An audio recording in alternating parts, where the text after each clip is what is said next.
this is the Aristo from Paris. Hey, salut, c'est les Aristos de Paris.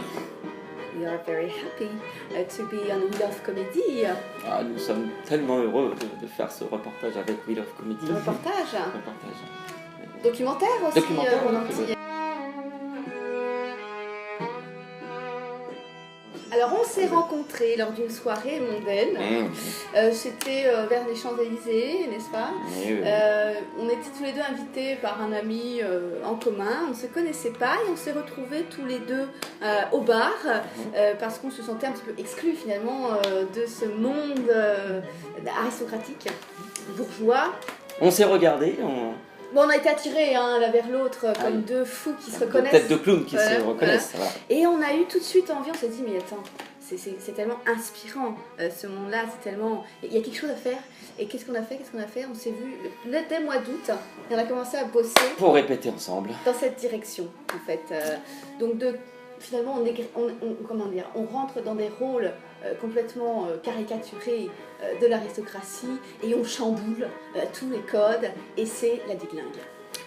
Bien expliqué. On fait tout ensemble en fait. Ouais, on fait tout ensemble.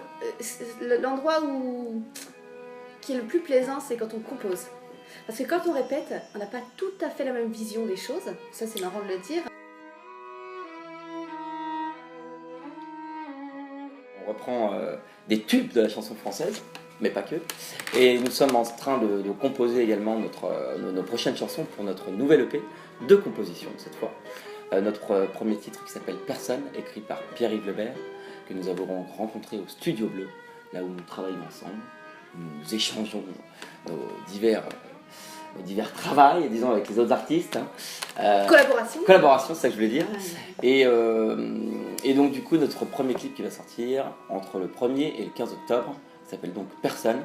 Et là, c'est une compo. Donc là, c'est une compo. Grosse actu, certes. Mais c'est une compo que j'ai composée avant Claire-Marie et c'est devenu notre clip. Mais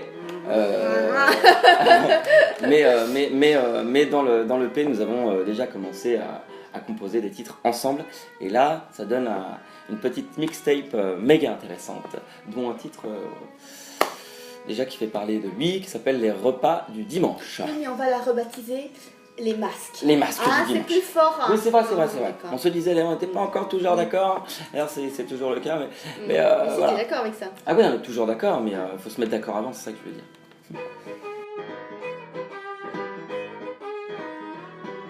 Alors le métro, oui, le métro pour aller gagner notre vie aussi, parce qu'on gagne un petit peu de sous dans le métro. Surtout toi. Et surtout pour aller chercher aussi nos fans, quoi. On a rencontré plein de gens qui sont venus à nos concerts, qui nous ont vus dans le métro, quoi. Donc ouais, le métro va juste la meilleure école qui puisse exister, après toutes les écoles qu'on a pu faire chacun à notre tour. Après, du métro à la scène, puisque c'est ça la question, il n'y a pas vraiment de... C'est-à-dire que Jérémy continue à aller dans le métro pour gagner sa vie. Et d'ailleurs, c'est mieux qu'il aille tout seul parce qu'il fait plus pitié tout seul. Si on y va à deux, il gagnerait moins d'argent. Et il continue à y aller aujourd'hui, même si on a plus de dates et tout ça, mais on n'est pas encore. On n'a pas encore 3-4 dates par semaine, quoi. Voilà, c'est ça, mais on y vient de plus en plus. Des tourneurs s'intéressent à nous. C'est vraiment ce partenaire-là qu'on recherche le plus. Mais le métro, oui, c'est une école de la vie, c'est clair. Ce qui était cool, c'est qu'il y a eu un espèce de concours sur Facebook qui s'appelait les Metro Music Awards. Et grâce à ce concours, je suis arrivé deuxième. Et les Aristos, on est arrivé 3 ou 4e dans les différentes catégories. Il y a eu un concert quand même à l'international. Donc oui, du métro à la scène, là, ça nous a permis, oui, de le faire. Mais honnêtement, toutes les autres dates qu'on a trouvées, c'est nous qui les avons trouvées.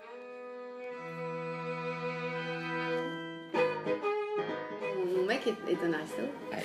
Donc on va puiser tout chez lui. Donc sa famille, des amis aussi. J'ai quelques amis, c'est pas la majorité, mais quelques amis aristo. Ce qui est marrant, c'est qu'il se marre grave en fait. Ça les fait rire. Ouais. Parce qu'ils se disent, ah tiens, je connais quelqu'un comme ça.